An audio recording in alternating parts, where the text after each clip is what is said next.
composite functions. In other words, functions that are composed of other functions. So we combine functions together. So I might start with, say, some x values. I've just picked 5 numbers there. And said, well, okay, I'm going to apply the function 2x plus 1 to those numbers, and I come up with this new set of numbers. 1 becomes 3, 2 becomes 5, 3 becomes 7, 4 becomes 9, 5 becomes 11. So all the x values go to 2x plus 1. Now that set of values, I'm going to substitute into a new function, 3x squared. So now the 3 goes to 27, the 5 goes to 75, the 7 goes to 147, the 9 goes to 243, 11 goes to 363.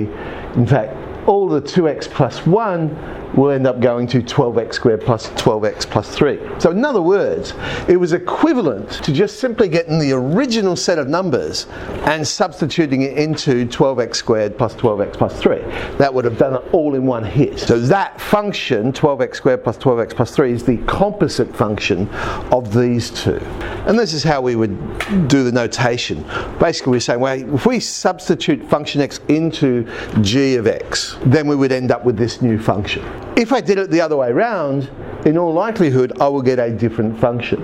The actual order we do the substitution in this becomes important. If I was to do it the other way around, if I was to substitute g of x in the function x, I actually end up with 6x squared plus 1, which is a different function. So the actual order of the substitution becomes important. So how do I calculate the domain and range of these composite functions? Here are the ideas. The domain, first of all, we need to know what we can substitute in. In order for that value to be in the domain of our new composite function, clearly it has to be in the domain of g of x. If I can't substitute it into g of x, then I can't go any further. It can't go on to the next function. So that's one condition. But then the answers that we get when we substitute in, that g of x answer has to be in the domain of function x. Because whilst I put it into g of x and get an answer, if I can't put that answer into function x, so again that x value would be no good. It wouldn't work. As far as the range goes, well, the value of function g of x will be in that range only if x was in the domain. Let's have a look at an example. So I've got these two functions. One of them is 2x on 4 minus x, the other is 1 on x squared. I'm going to find the domain and range of the composite function when I substitute g of x into function x. Let's just look at each of those individually.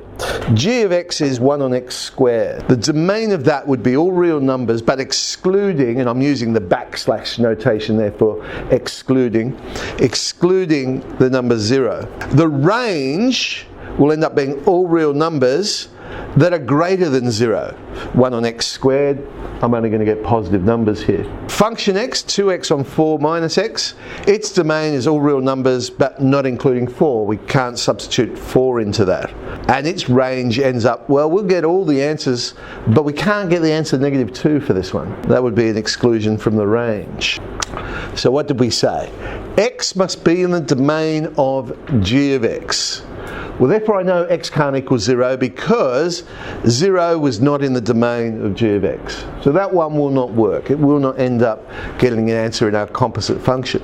But the other thing we said is g of x must be in the domain of function x. I must be able to substitute in the answer to go a step further. So g of x can't equal 4 because we said the domain of function x didn't include 4. So if there is a number that I substitute into g of x and get the answer 4, I can't go any further. So whatever x value produced the answer of 4 is no good. So let's try and work that out then. So what we're saying is 1 on x squared. It's not allowed to be 4. What value of x would give me that answer? Well, there's actually 2. Plus or minus a half would give me the answer 4. That can't be in the composite function. So it would be everything, but we're excluding 3 values this time. 0, it wasn't in the domain of g of x, and plus and minus a half. So whilst it was in the domain of g of x, the answer it produced was not in the domain of function x. No good. The value of function g of x, so the answer, will be in the range only if x is in the domain of that function. What I do here is I go, well, let's actually work out what this composite function is. I just find it easier that way.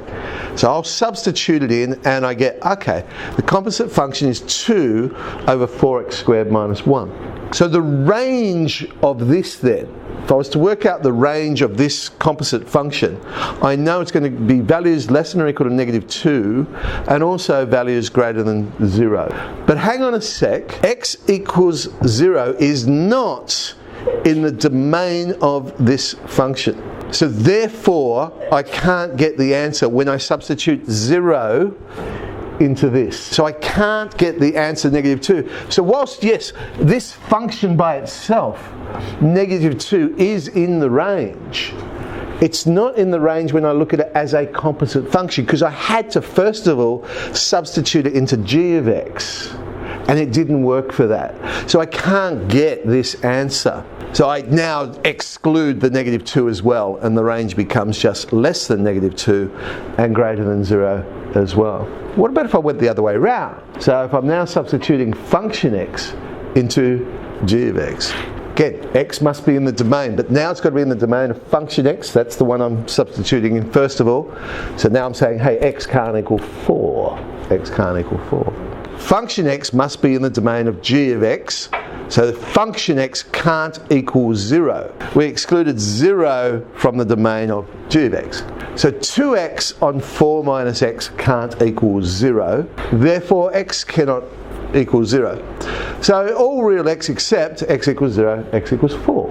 But the value, the answer, is in the range only if x is in the domain of g function x. Work it out, we get a different function. It's now 4 minus x squared on 4x squared.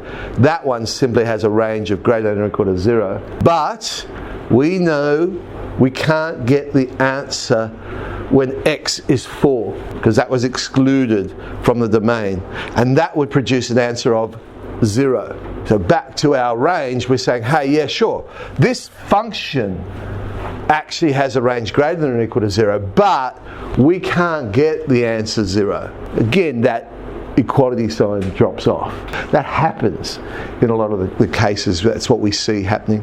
So g function x will be greater than 0. There's the range of that composite function. Oh, and just one other thing there, just some terminology. If the domain ends up being the empty set, actually there's no values you can substitute in and get an answer, which is really weird, but it could happen with composite functions. Then that function is what we call the empty function. There's nothing in it. So that's just a bit of terminology. If you ever see that term, empty function, what are they talking about? Well, we're talking about something where there's nothing in the domain, so we can't get any answers. The function's empty. That shall do us for today.